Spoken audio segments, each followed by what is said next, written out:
Good morning, everybody. We are all welcome to this masterclass. The vision of Century 21 Freedom Group, the larger house, is legacy building. We're building men, we're creating men who are focused on building a legacy, something that is long term, right? Now, for this year, 2026, it is set for great achievements. Now, great achievement for what? For building legacy. Legacy in what sense? Building men, all right? Not building factories, building men. Do you understand? But we are building to last. We're not just building just to make money now and disappear, okay? Now, question, as we're building men, we're making money. But what is the blueprint? What is the blueprint to make this money? There is a blueprint. It's not a psychological state. It's not a wishful thinking. There is a blueprint. There's actually a blueprint to make money. Some people do it unknowingly and money comes to them. Some do not, and they struggle and they remain at the same level. You know, there are categories of people who are in existence, those who have been trapped in a loop. They're doing things, is a psychological thing, and they've gotten there. There's nothing they do they would escape. It's like a burden. They walk, but they never get through. Now, we'll deal with that at the retreat. But even if that is dealt with, and you still don't understand the blueprint for creating wealth and correcting your financial mistakes, there's a blueprint. If you don't know that, it will still be a struggle. So you'll be doing things, you're now free, but you can rise. So please, this meeting is extremely important for everybody who will attend the retreat and everybody who wants to take charge and become and enter into the abundance this year. Good at you. Financially, all right? Financially. So I'm going to share my screen quickly and I'm going to run. All right. Now, on understanding the ancient financial architectural blueprint. Now, this financial architectural blueprint is universal. It's ancient and is a pattern that I've seen work across board. So let's dive into it. What is financial architectural blueprint? It is a structured, intentional design for building, growing, protecting, and multiplying wealth. The same way an architect designs a building before construction begins, it's not money motivation, it is money engineering. Now, it is a step-by-step master plan that outlines how money enters your life, how it is structured, how it flows, how it compounds, and how it is preserved across time and generation. God doesn't bless potential, He blesses structure. Divine blessing is not random. Prosperity does not come to those who pray the hardest or believes the strongest. No, every person experiencing sustained abundance follows this same ancient pattern, whether they know it or not. And I'm going to break it down so that we understand this perfectly. Right? So financial architectural blueprint, God's way. Now, there are different ways that people bring out, you can make money here, you can create wealth here, but this blueprint is so ancient that it possesses a pattern that we see everywhere. For everybody who's wealthy, who's making money, they follow this pattern knowingly or unknowingly. But then I was able to lock in and research appropriately as the Spirit led me, and it's mind-blowing, guys. It's mind-blowing, but I'm going to break it down and give you guys relevant, even ancient stories. We're going to be sharing some stories today, and I'll also tell you, recent stories. Now, this pattern is discovered in 5 books that predates every psychological textbook, every business strategy, and every success methodology by thousands of years, and it's Genesis, Exodus, Leviticus, Numbers, Deuteronomy. In the ancient times, it's called the Torah. From this Genesis, Exodus, it's the beginning of instructions in life. This is where you see instructions of the foundation of wealth, success, advancement. And this is what I'm most likely going to be sharing with you guys. It's called from these books. It's amazing, guys. And it predates you and me. Now, let's dive into this. Training benefits. You would understand how to create wealth, how to increase wealth, why you have been praying for money for so long, yet you barely have enough to survive. All right. And why God blesses what you build and not you. Beautiful. So how majority think about financial blessings? So let's backtrack a little bit and solve that question, right? Now, they think financial blessing happens to righteous people, those who are good, those who are perfect, those who are sanctimonious. They think that financial blessings, something is a few people's destiny to be wealthy. It's a concept of a few. I'm destined to be poor. I'm destined to be average. Something gets locked on so they don't wait. But blessing isn't something that happens to you. Actually, blessing is something that flows through you. Financial blessing, wealth, it flows through you. I want you never to forget this. It is not something that happens to you. Even no matter how long you wait for it, it doesn't happen to you. It flows through you. And it's good that this is happening at this time because, some of us have struggled for a long time. Look at how much you made the whole of last year. It's not representing who you are in true essence, especially the knowledge you have and all that. So what could be happening? Because it's as though we go to church, we go to mosque, we pray for wealth to come to us, but then, and why is it not coming to us? You see, wealth is different from riches. Wealth is a reflection of God's flow through us. I could make money and lose it tomorrow. That is not wealth, and that's not blessing. That is just a miracle. But show me somebody who used to have money and today they don't have money again. I'll show you somebody who's not wealthy. So the key to financial blessing is this. Blessing only flow through structures that can contain it. Put it down. Blessings only flow through structures that can contain it. I'm going to show you a picture quickly. Look at this picture. This is a picture of a big container pouring water into a smaller container, right? And that is a depiction of blessing that is flowing from God through a structure. But you see, this is another picture of the same container flowing into a bigger structure. Now look at this too. Who would have more blessings, so to speak? Who will have more blessings? Is it the person on the right or the person on the left? Is it the picture on the right, picture on the left? Of course, definitely picture on the because he has a bigger container. The structure is bigger, right?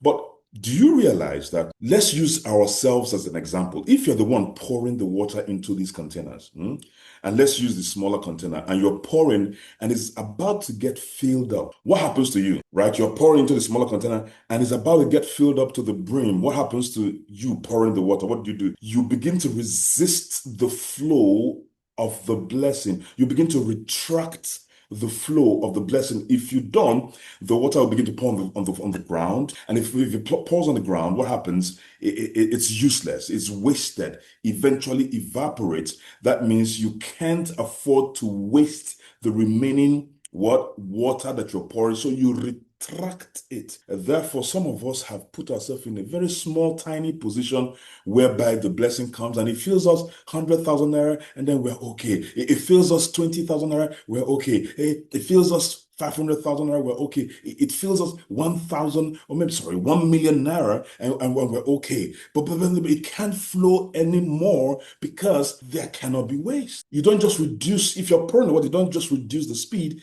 you actually retract and cut the flow because you don't want waste. Now, if you understand this, because I'm going somewhere, if you understand this, you understand the dynamics of how God works because we are a reflection of God in some sort of way because we possess the image of God. There are some things that happen to us naturally, impulsively, that directs us to know that, okay, this is actually how God works. So flow. Never forget this, please. Never forget this. Blessing only flow through structures that can contain it. Okay. Now let's run 5 key notes. Number 1, blessing seeks structure. 2, increase requires architecture. God never pours abundance into something that can't handle it. 4, waste is the opposite of divine nature. And number 5, God creates systems, not chaos. Anywhere you see order, structure, God is in it. Look at this picture. God creates system. So let's project beyond us. We go to the creation. This is a solar system. This is the universe, so to speak. You see, on the left side, you have the sun. Then Mercury is the smallest planet closest to the sun. And then you have the Venus, Earth is the 3rd planet, then Mars, Jupiter, Saturn, Uranus, Neptune, Pluto, right? These are very distant planets. But guess what? They've been there for decades. And guess what we have all observed? They have not collided with each other within all these years. They've not collided with each other. Mercury have not been sucked into the sun through the sun's heavy gravity. Mercury, which is the closest to the sun, have not been sucked into the sun. But look at how big the sun is. Look at how big the earth is. You see, what is our mental ideology of the earth? It's quite big, right? But look at the sun. In comparison with the earth, see how big the sun is. It's a humongous ball that can suck you in through the sun's gravity. but it has never accomplished that mission. Why? There is a universal super designer that put these things in place. You see, a message for my brothers and sisters who say that they don't believe in God and things just appeared. Now, when you see a design, spectacular design, an art, because as far as I'm concerned, this is a body of art. This is a work of art. All right. The solar system is a work of art. Remember that these planets are not just in one place. They spin, all of them spin in a particular orbit around the sun, right? And in that spinning, I want you to have this at the back of your mind. They've not collided. This is a work of art. And if you think that God does not exist, let me use a more defined example to prove to you that when you see a work of art, there is the creator of that art. What we see here is a work of art. For billions, millions and millions of years, thousands of years, let me say that, there's not been chaos. It has been order over and over again. That is showing me some sort of blueprint. God is a God of order. And why do I mention God? Because there is a work of art. Look at this. Mona Lisa is a work of art valued at $1 billion. Painting, Virgin of the Rocks is a work of art valued at $300 million. Salvator Mundi is a work of art valued at $450 million. The Last Supper painting is a work of art. It's not valued at $60,000, $6,000. Do you know what $600 million is? It's ridiculous. These are works of art. Imagine when seeing these works of art, what's the next thing that comes to your head? It didn't just appear. It was well laid out, the proportionate dimensions of these paintings, the realistic nature. In fact, why Mona Lisa is so deep is if you look at it from any angle, if you move around, you can even do it now, it looks as if she's looking at you, following you with her eyes. Look at that Mona Lisa. Move left to right, left to right. It is anywhere you move, it's following you. It's looking at you. It's a precise enigma in the art world. And this was created not 2001, not 1999, in the 1400s.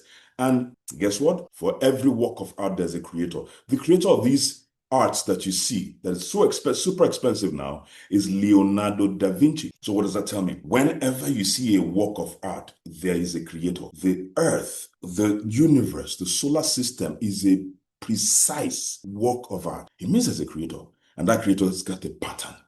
Now, note, this is not religion. No. These are universal principles that govern how energy, resources, and opportunity flow in this world. These principles work whether you're a Jew, you're a Muslim, you're a Christian, you're neutral, you are whatever, it works. It's a principle because it's already a design that holds the world together. So there are three core universal principles that we're going to dissect. Number one, the principle of form. Form precedes flow. Two, principle of order. Order attracts increase. Three, principle of capacity. Capacity defines volume. Remember I told you guys that my life has been a journey of defining and finding principles that creates order on earth, flow on earth, abundance on earth.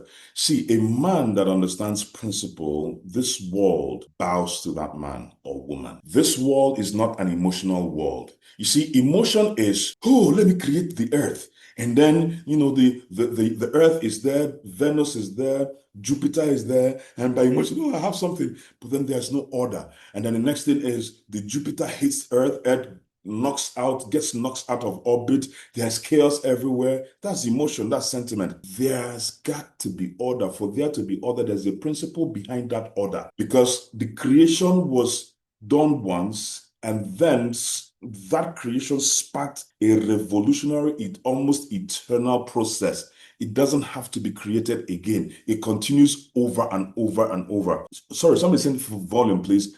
Am I low or am I audible? Am I audible, please? You're audible, Ambassador. Please go on. Now, watch this. This creation did not happen several times. It was once. That means anything that is set up once and it continues to perform, there's a principle behind it. If the concept of wealth. In generations, we've seen wealthy people. In this generation, there are wealthy people. In the 1980s, there were wealthy people. In 1970s, wealthy people. In 1950s, there were wealthy people. In 1400s, there were wealthy people. In way back in the Torah period, there are wealthy people. That means there is a principle behind that wealth, because at the end of the day, what we are pursuing is to build a legacy, but we have to be wealthy. All right, we need to be wealthy. We have to, because what do we? You see, the Bible says a good man leaves an inheritance for his children. Right? A good man leaves an inheritance, not praise for his children, not teaches his children righteousness. No, a good man, as in the Bible, leaves an inheritance for his children's children. That means if I die and I don't leave inheritance for my children's children, I'm not a good man, according to the Bible, right? So if you're thinking legacy, you're not just thinking about yourself, you're thinking about leaving inheritance. But it goes beyond just leaving inheritance. What if you're wealthy and you follow the blueprint that I'm about to show you now, and you leave inheritance for a people and a generation? How then do you think that your children would also not benefit from that inheritance? It's not impossible. But then the essence and the reason why we must understand this is that it's possible, it's doable. So why don't I become wealthy? If it's possible and doable, why would I live on earth and die poor? So let's break these principles down one by one. Principle of form. Form precedes flow. You see, nothing flows where nothing is formed. I'm going to explain that. Form is pattern. There's always a pattern to everything. In Exodus, God didn't appear until they built the tabernacle. God didn't show up until they built the tabernacle. But before they built the tabernacle, he gave them a pattern. He gave them numbers. He gave them, you see, Exodus 25, it says, and let them make me a sanctuary that I may dwell among them according to the pattern I will show you. He was speaking to Moses. Now listen, guys, listen. Before God shows up, there's got to be a pattern for him to show up. Now, it doesn't matter your religion. It is a fundamental blueprint, ancient blueprint. And that was the tabernacle that was created in the wilderness for God to come with specification. If you read that Exodus, with clear-cut specification, it wasn't done anyhow. Now, I'll break your, or rather bust your bubble, that even for Muslims pray 5 times daily through a pattern. First, the dawn prayer, the midday prayer, the afternoon prayer, the sunset prayer, the night prayer. Each prayer follows the same internal structure. They don't do it anyhow. You can't see a Muslim come to pray and then he's facing anyhow. No, there is a pattern. See, remember what I told you guys? The world was created by a creator with clear pattern and structure. And after creating it, he left the scene the same way Leonardo da Vinci created masterpieces and left the scene. All we see are his creations now, and they're in the billions and the millions of dollars worth. The same way, it is a pattern that God initiated in the beginning, that if anybody follows, you will be wealthy. It's simple.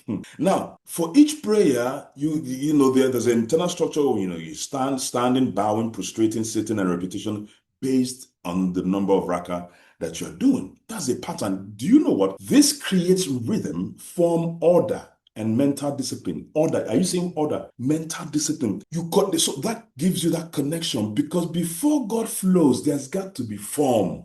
Even native doctors and traditionalists observe this principle, sir. Go and check now. If your father is a native doctor, ask him. If your mother is married to a native doctor, ask her. They have things that they draw on the ground. They have idols that they place. Where they place them is strategic. Is based on a pattern that was spoken to them from some sacred realm. They don't just position those things anyhow. It is a pattern. For them to connect to deity, they must create a form. For the deity to flow in any regard, there's got to be a pattern. All right. Divine presence requires structure, specific pattern, or architecture before it would manifest. In Exodus, the tabernacle wasn't built haphazardly, though. Every measurement was precise, every material was specified, every process was ordered before God filled the space. So that's the principle of form. You don't just do things for doing sake. There's got to be a pattern. There's got to be form. There's got to be structure. You're doing this business, you're doing it anyhow. God is not in it. We're still on the principle of form. God always requires pattern or form to appear. He gave pattern for these structures. Noah's Ark, go and read the Bible. He gave pattern, even the length of the ark, the dimensions of the ark, and he brought it down. For God to appear, there's gotta be form. Even the Ark of Covenant, the Temple of Solomon, the altar, the city of Jerusalem, rebuilding of it, the camp of Israel. We require daily method of operation, KPIs, tracking system in this business. That was why when we started this business, see, some people keep asking, why do we keep succeeding in this business? Why have we been around for 10 years? And people who started before us in 2012, the people started with us before us in 2012 in Nigeria in this business, and we've taken over. Why? Before we started, we created form. And I made this clear to you guys that our parent company, Empowered Consumerism Inc. Global, they had an office space where people go and receive presentations, and then if you see that the presentation makes sense, you get to sign up, right? We said, no, we're going to run this business as a business. Even when we hadn't started making money. Listen to me, because when you understand principle, you don't struggle. The reason some of you are struggling to get your own office, you don't understand is the principle.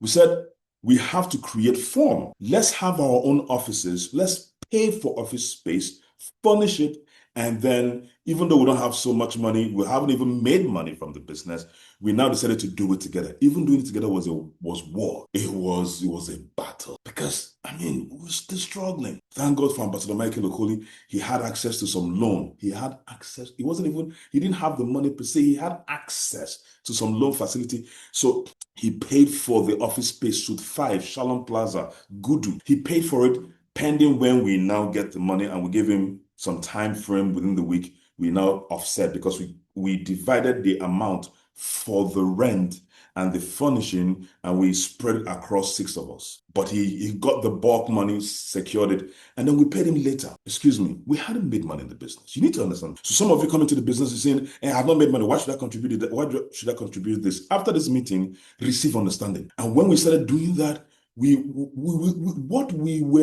listen, before God blesses you, there must be form. Before God shows up, there must be form. There must be order. And after, imagine, you can't have an office space. And that is why a lot of people fail in this kind of business, because it's called, one of the names of network marketing is business from home.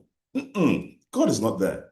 There's no form. No. Before God shows up, there's got to be form. And then we put all these things together, and every morning we woke up and got to the office to grind. Network marketing? No, they don't do that. They wake up anytime they want to, and they go anytime they want to. God is not there. There's no form. There is no pattern. Back to back every day. In network marketing, usually how they run the business is weekends. They use hotels, and they invite people to the hotel and they do meetings. We didn't do that. We had proper office with a mini hall, and a smaller office at the inner side. And then we invited people. You come there and we show you the business. If it doesn't even if it's just one person, we'll run presentation for you. And like a joke, there began to be an increase in the midst of chaos. The chaos was, network marketing doesn't work. People did it in the past, they messed it up, so people had a lot of negative connotation towards network marketing. That was the chaos, but we had order, we had form. Come on now. In the midst of chaos, we created form. God resided in that form. And like joke, we began to see progress. From there, we now launched that, because now the capacity, the small hall we had couldn't contain so many people that was coming in, so we started expanding our offices. Are you seeing the principle of form? It's not just in the KPIs and the tracking system. The tracking system and the KPIs and the daily method of operation is part of the form, but you need to understand the principle first. Without that structure we put together, there wouldn't have been an effective KPI, because you can't be at home doing KPI. Some of you have done it before. Where has it gotten you? So this reveals a fundamental law. The sacred response to the prepared. Blessing flows into the readiness.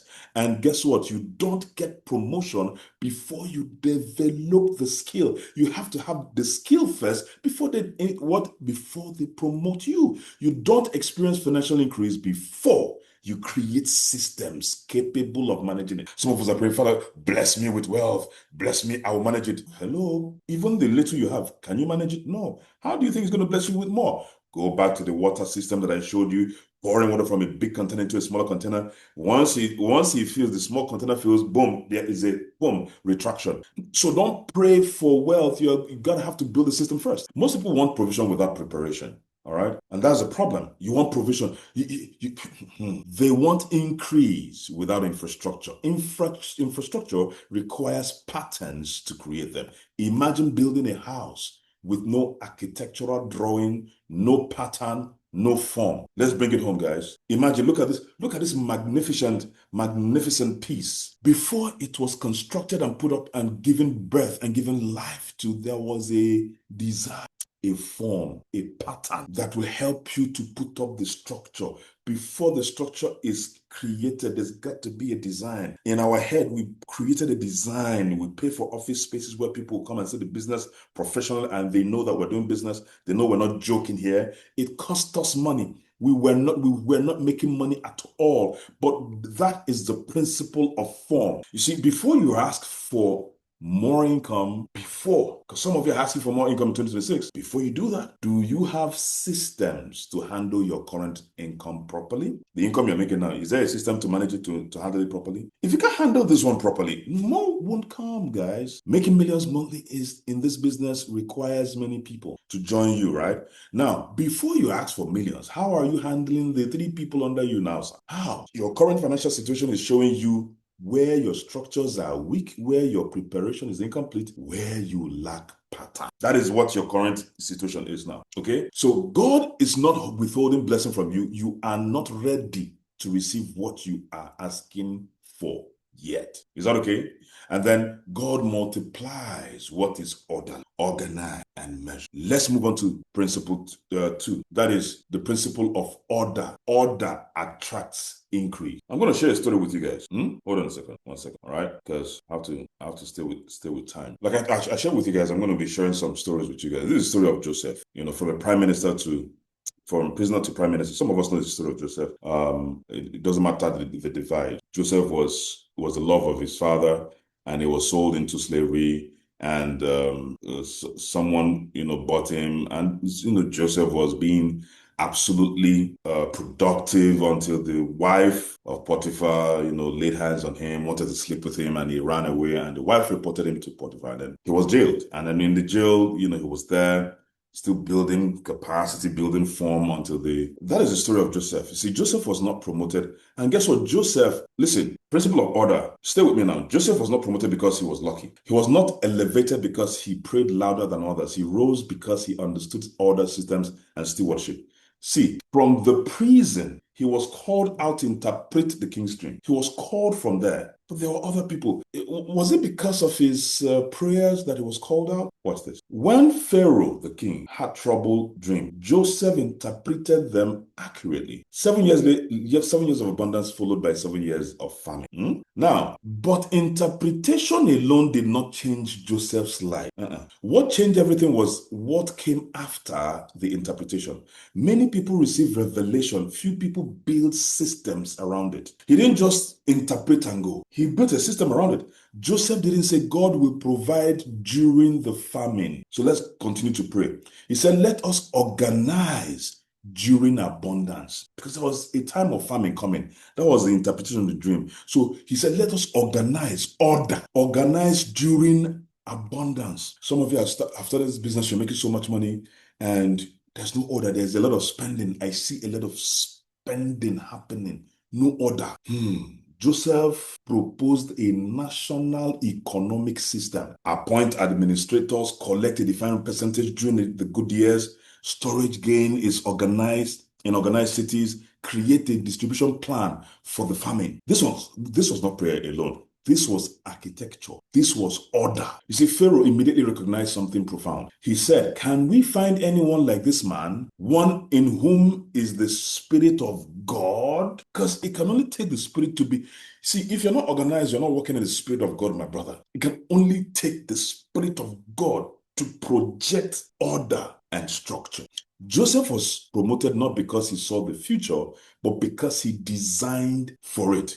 Increase followed order because of Joseph's system. Now, Egypt survived the famine. Egypt became food supplier of the region. Wealth flowed into Egypt from surrounding nations. Joseph became second in command over the entire empire. Guess what? The famine did not destroy Egypt. It enriched Egypt because there was a structure in order that was placed by Joseph. But do you know what? God was not blessing. Listen. God was not blessing Joseph for Joseph. No, God was blessing Joseph for a people and a generation. Because at the end of the day, because of this, God, there was form, a pattern, a form. God was present, and then order, created order. Don't spend money anyhow. Save some money for the what? Store some money for the rainy day. They were storing. They were not saving. They were storing. They were storing. Order. And at the end of the day, who did he eventually, who did he eventually deliver? Not just Egyptians, his family. So you see, when wealth comes, it doesn't only permeate your family, it permeates everybody around. You see, Egypt prospered, including Joseph's family that sold him into slavery. Am I communicating, sir? So if you're working for just your family, that's not God. If it's not, if your money is only going to impact your family and it's not going to go out beyond, ladies and gentlemen, by March we're entering into projects: the Feed the Family project, the We Care project. Which one are you going to be part of? But you see, why was Egypt enriched? Because order was established before crisis arrived. Last year was a year of crisis. Did you prepare for 2026? I don't know. The reason that some of us were burnt in 2025, which was the year of crisis, was we did not prepare for 2025 in 2024. So now that crisis has continued, but it's okay. We can balance it. Let's go back to the ancient pattern. It doesn't matter. Let's go back to the ancient pattern. Am I communicating, sir? Now, because there's another thing that's coming up this year, but let's finish with this Joseph story. The core principle here is Joseph's life proves this law. God does not multiply revelation. He multiplies organization. So that is why sometimes some of you go to church and then there's a word spoken over your life and nothing is happening because you're not organized. There's no order. Abundance without order leads to waste. Order applied to abundance leads to multiplication, sir. Am I communicating? Yes. Now, the 7 years of plenty would have vanished if Joseph had no storage system, no measurement, no distribution plan, and no leadership structure. God gave the abundance, but Joseph created the order that attracted the increase. It's God that pours. But do you have the form and are you organized? Because as God is looking at you, the way you're handling this your 20K income, 100K income, really? All right, angels, let's unleash some dangerous wealth blessings now. So why chaos repels increase? You are not having increase in your income, in your profit, because you are chaotic. There's no order. See, if Egypt had consumed everything during the good years, there would have been no surplus, no regional influence, no wealth transfer, no elevation of Joseph. All right? So chaos consumes today and starves tomorrow. Order delays gratification and feeds generation. Come on now, write this down. Chaos consumes today and starves tomorrow. Look at the constellation. Look at the solar system. Are you seeing order? Order delays gratification and feeds generations. Financial translation to this whole principle of order and Joseph's story is that Joseph teaches us that income without budgeting disappears. Opportunity without structure evaporates. You see this business? You're doing it anyhow. It will soon evaporate in your hand. Wealth without systems collapses. Most people pray for 7 years of plenty, believes as if famine will never come. It's just 7 years of plenty. That plenty will soon disappear. What are you doing as the plenty is coming up? Some of you will begin to make nonsense money in this business this year. But what are you going to be doing with it? Don't worry, I'm here to help. Joseph planned as if responsibility mattered, right? So the unbreakable law is order attracts increase because order proves trustworthiness. God entrusts more to those who measure, manage, and prepare, of course, order their lives. Increase is not emotional. Increase is mathematical, and spiritual alignment. You see, God is in the numbers. That was what Leonardo da Vinci said. He said, God is not in religion. He hated religion, Da Vinci. He hated religion, but he acknowledged God. He said, God is in the numbers. And we see it in the Torah. Genesis, when Noah's Ark, he was dishing out number to Jonah.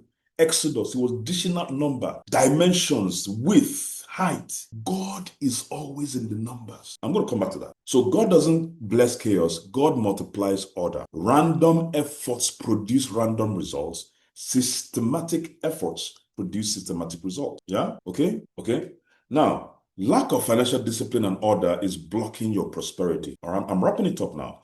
Most people earn money randomly, spend it emotionally, save it accidentally, and invest it hopefully. Let me say it again. Your lack of financial discipline and order is blocking your prosperity. Nothing more. For most of you, all right, if you're not in a loop already. Most people earn money randomly, spend it emotionally, save it accidentally, and invest it hopefully. So money follows a pattern and responds to systems. All right? And what is financial order? Because that's the principle of order. It's knowing exactly how much money comes in and where it goes, having specific accounts for specific purposes, measuring progress, adjusting your systems, planning for opportunities and emergencies. And of course, we don't hope for a good month. We engineer the month. We order it. We don't hope that this month is good.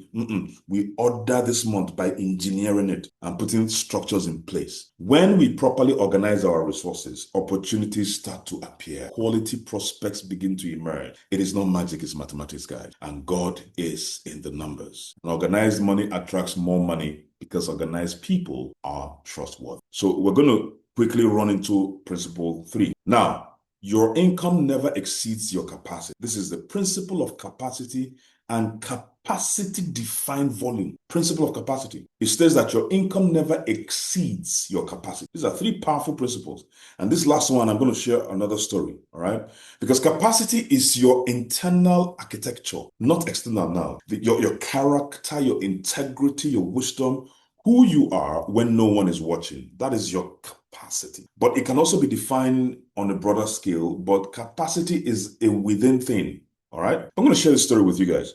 All right. This is the story of Prophet Elisha and the widow. And I played it out. I wrote it down so that we flow with it together. You see, a widow came to Elisha in deep distress. Her husband had just died, leaving debts behind. And according to the law of the time, her 2 sons were about to be taken as slaves by the creditor to repay what she owed, right? Now she cried out to Elisha the prophet for help. And Elisha did not immediately give her money or cancel the debt. Instead, he asked her a revealing question. And look at what she asked her. What do you have in your house? My goodness. Like some people that come and say, I've not eaten or I've not paid my rent. What do you have in your house? The widow replied that she had nothing at all except a small jar of oil. Rather than focusing on what she lacked, Elisha focused on what she still possessed. You see, this is a pattern. This is how God works. God is not looking for what you don't have. He's looking for that one you have. What do you have? In the midst of everything, you think you don't have something. No, you have something. What do you have? You see that pattern. So he then gave her unusual instructions. He told her to go and borrow empty vessels, borrow from her neighbors, not a few, but as many as possible. Is it not funny when I tell you to borrow money to upgrade your account? You think that is wow. It's capacity, my goodness. Upgrade your account from 1 profit center to 7. You are quarreling with me. Upgrade your account to the larger. You are quarreling with me. At least have it. Have a minimum of 7 profit centers. Minimum. Even if you don't have money for 31 accounts. Borrow. And you see, is there Bible? Some of you are saying you're Christians. When it comes to borrow, you say, I don't like borrowing. Okay, stay there. Borrow. And he said, not few, don't borrow few, borrow many. And guess what? After gathering the vessels, she was to go into her house, shut the door behind her and her sons, and then, of course, begin pouring the oil she had into the empty containers. That's oil. She said she had oil, small oil. And then the widow obeyed. It's obedience. I say, upgrade your account. You are quarreling with me. Obey. Obedience is better than sacrifice. So as she poured the oil, it kept on flowing. One vessel filled, the other one filled, another one filled. The oil did not stop until every available vessel was full. When she asked her son for another vessel, I mean, he replied, there were none left. The oil stopped flowing. Immediately, the son said, there's none left. She didn't have a drum of oil. It was just one small pot of oil. And she used this small pot of oil to fill up gallons. Oh my goodness. Oh my. You see, Elisha then told her to sell the oil, you see, pay her debts and live on what remained. Are you seeing structure? Elisha did not say, okay, now you have the oil, you are going to be wealthy. You see, you still have to do the work. Go and sell the oil. Go and prospect. Get prospects. You are lazy. You are fighting. This business is tough. You have the gold. You have the oil in your hands. Diamond Project is the oil. Go and sell. You have refused to get prospects to join the business.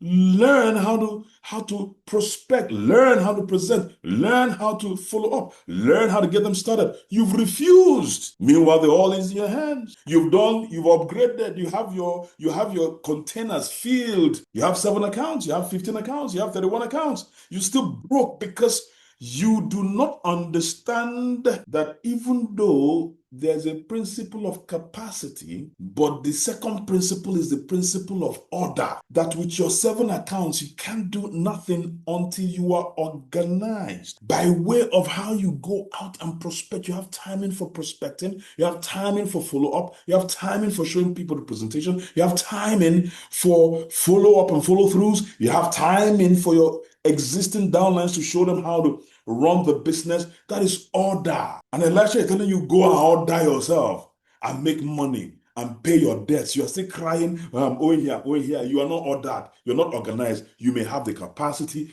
but your order is in question. You see, the meaning behind the miracle was not that oil appeared. She already had the oil. You already had the money to start with 1 profit center, 3 profit centers, 7 profit centers. You already have the money. You see, the miracle was the increase followed capacity. You see, you will make money based on the capacity you put on the table. Now, in the context of this business, if you have 7 profit centers, you're not going to make, the person that has 1 profit center would never make as much as the person that has 7 profit centers. So the flow of oil was not limited by God. It was limited by the number of vessels available. The flow of the oil that was coming out from the small container was not limited by God. The blessing of God is never limited. It is always limited by our vessels, by our inner vessels, by our outward vessels. All right. So if she had gathered more vessels, the oil would have continued flowing. If she had gathered fewer vessels, the miracle would have been smaller. But let me put this dichotomy here, please. The fact that she got many vessels meant that she had more oil filled up in those vessels, but it didn't bring money to her. She still had to do the work to go and sell those vessels before she could make money. Am I communicating? Are you seeing another principle there? But then that's another one for another day. All of us know this. For you to have, you must sell, period. I don't like selling. Stay there. Wealth will never come to you. That's a different principle on its own. But today, and these are foundational principles I want to tackle first. Foundational. The blessing did not stop because God withdrew power. It stopped because there was no more structure to continue. So the timeless principle is this. This story reveals a powerful, unchanging truth. Increased response to preparation, blessing flows according to capacity, heaven fills what is made available. And God did not create wealth out of nothing. He multiplied what already existed, but only within prepared containers. So financial application of this is this. Your income cannot exceed your capacity to manage it. Your increase is limited by your systems, not your prayer. Your breakthrough stops where your structure stops. Just like the widow. The oil represents starting this business. The vessel represents system, discipline, character, preparation, multiple accounts, okay? And of course, God does not pour abundance where there is no container. The miracle flows until capacity ends. So here's my conclusion. Principle of form is form precedes flow. Principle of order attracts increase. Principle of capacity defines volume. God doesn't bless potential, he blesses structure. Heaven never funds confusion. It multiplies what you build. What are you building? What are you building? Are you building for just yourself, or are you building to empower a people and a generation? You see, follow laid down structures and patterns that we have established in this organization. Organize yourself and be orderly. Focus on building people instead of just making money. Seek to continuously increase your capacity. These 4 things you will blow in 2026. Follow laid down structures and patterns. It will be given to you. You see, you may not have the number. God, you see, the children of Israel, when God was speaking to them in Exodus, he spoke to one man, he gave him form to build me a tabernacle that I may dwell. The GA leaders, being led by Ambassador Michael Okoli, have walked the form for God to dwell with us in Century 21 Freedom Group, divesting to all the 8 nations. God is already here. We are not looking for God. God is with us, otherwise we would have discombobulated several years ago, scattered in the wilderness. God has spoken to Ambassador Mike. It was very direct. So the form for God to be with us is already there. We're not looking for God. God is with us. How do you think we could achieve all we have achieved if God not here? It's not possible now. Come on, what are you talking about? Don't get me started. So all you need to do is follow the laid down structures and patterns. When there is a pattern, when there's a form that has been established, follow it. Follow laid down structures and patterns. Don't do it your own way. Some of you will start now, and because you're in Owerri, you say, people in Owerri are different from people in Abuja. Let me do my own way. How about now? There's already laid down structure and pattern. Follow it. Why do you intend to do it your own way? That is why you are not progressing. See, I won't say more on this, because you now understand these are principles. 2, be organized and orderly. Know the time you go to work, know the time you get out of work, know the time you are focused on income producing activities, and then focus on building people instead of just making money. Because we're legacy builders, but we're not building structure of human beings, we're building structure of men. Then seek to continuously increase your capacity. Not sometimes, continuously. Because once the blessing reaches your capacity, my brother, it will stop. Period.